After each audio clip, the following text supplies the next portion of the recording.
এই ঝড়ো ঝড়ো মুখর বাদল দিনে জানি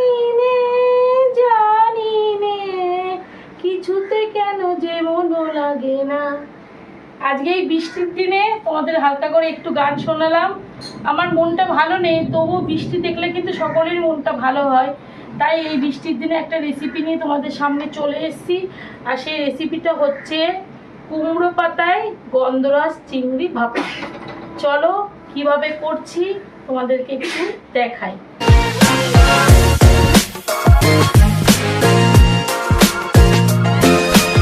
কুমড়ো পাতায় গন্ধরাজ চিংড়ি ভাপা করার জন্য আমি এখানে নিয়েছি প্রথমে একটা কুমড়ো পাতা। দেখো ভালো করে সুন্দর করে ধুয়ে নিয়েছি, আর কেমন ছিটি ছিটি পড়েছে। আর এই কুমড়ো গাছটা কিন্তু আমার নিজের গাছের, মানে গাছের পাতা, তাই আমি রেসিপিটা করছি। তাহলে আমাকে বাজারে যেতে হতো, গাছের পাতা দিয়েই করছি।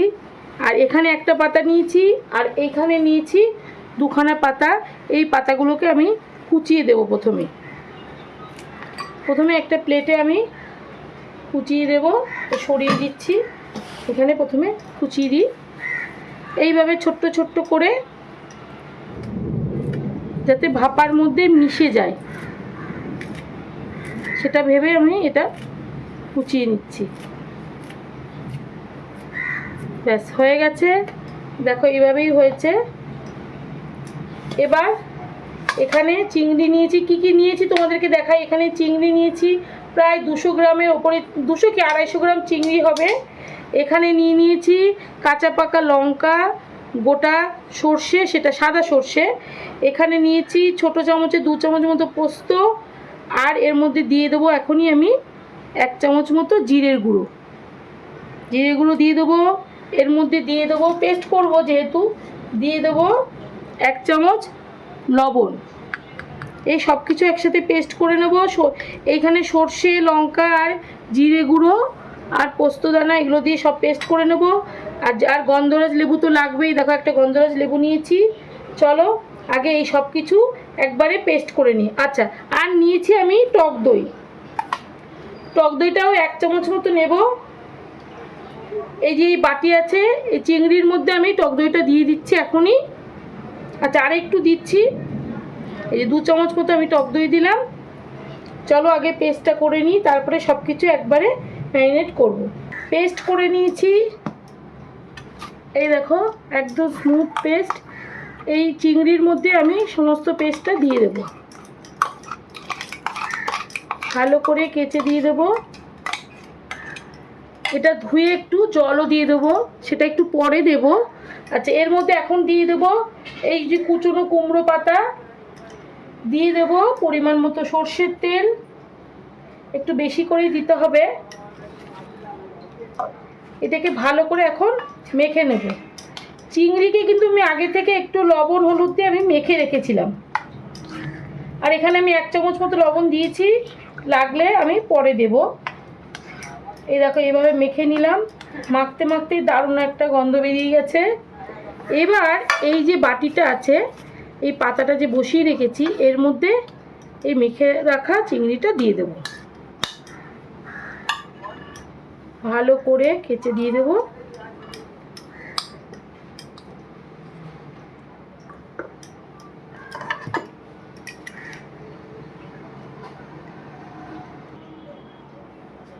এখানে এই মিক্সিং বাটিটা ধুয়ে জলটা দিয়ে দেবো একবারে, আর একটুও জল দেবো না, এই জলে রান্না হবে।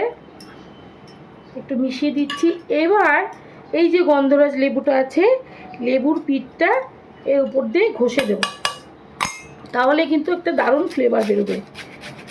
এদিকে কুমড়ো পাতার একটা আলাদা একটা ফ্লেভার আছে, পাতার তো একটা থাকে, আর তার সাথে এই গন্ধরাজ লেবুর এই পিঠটা ঘষে দিচ্ছি। একটা দারুণ একটা গন্ধ তৈরি হয়ে গেছে। মানে রান্না এখনও হয়নি, অর্ধেক রান্না কিন্তু এখানেই হয়ে গেছে, মানে গন্ধে এত সুন্দর লাগছে। চলো এবার এটা ওভেনে বসাই। কিভাবে বসাচ্ছি সেটাও তোমাদেরকে দেখিয়ে দেবো। এবার উপর দিয়ে হালকা করে একটু তেল দিয়ে দেবো। ব্যাস, এবার চলো বসিয়ে দিই। চিংড়ি ভাপা দেওয়ার জন্য আগে থেকে আমি ননস্টিক প্যানের মধ্যে জল বসিয়ে দিয়েছি। দেখো জলটা ফুটতে শুরু করে দিয়েছে। এর মধ্যে আমি একটু দিয়ে দেবো একটু দিয়ে দেবো লবণ, যাতে জলটা তাড়াতাড়ি করে ফুটে ওঠে। এই দেখো লবণটা দেওয়ার পর আরও তাড়াতাড়ি ফুটে গেছে। এবার এরকম একটা স্ট্যান্ড বসিয়ে দেব, দিয়ে এই বাটিটা বসিয়ে দেব। আচ্ছা, আরও একটু জল লাগবে এর মধ্যে, দেখছি জলটা কম হয়েছে, সেটা কিন্তু বুঝেই দিতে হবে, কারণ এই বাটিটা একটু ডুববে, সেই জন্য আমি একটু বেশি করে জল দিয়ে দিচ্ছি। আর একটু দেব। দেখো দেখতে কি সুন্দর হয়েছে। এই দেখো অনেকটা জল দিয়ে দিয়েছি, আর জলটা আস্তে আস্তে ফুটতে শুরু করে দিয়েছে। এ দেখো ফুটছে। এবার এর উপরে আমি একটা ঢাকনা চাপিয়ে দেব। আমি এটাকে 15 মিনিট মতো রাখবো স্টিমে, তারপরে একটু খুলে আমি দেখব কেমন হয়েছে, সেটাও তোমাদেরকে দেখাবো। 15 মিনিট হয়ে গেছে, জল টকবক করে ফুটছে। এবার ফ্লেমটা একটু কমিয়ে দেব, দিয়ে ঢাকনা খুলে দেখব কেমন হয়েছে।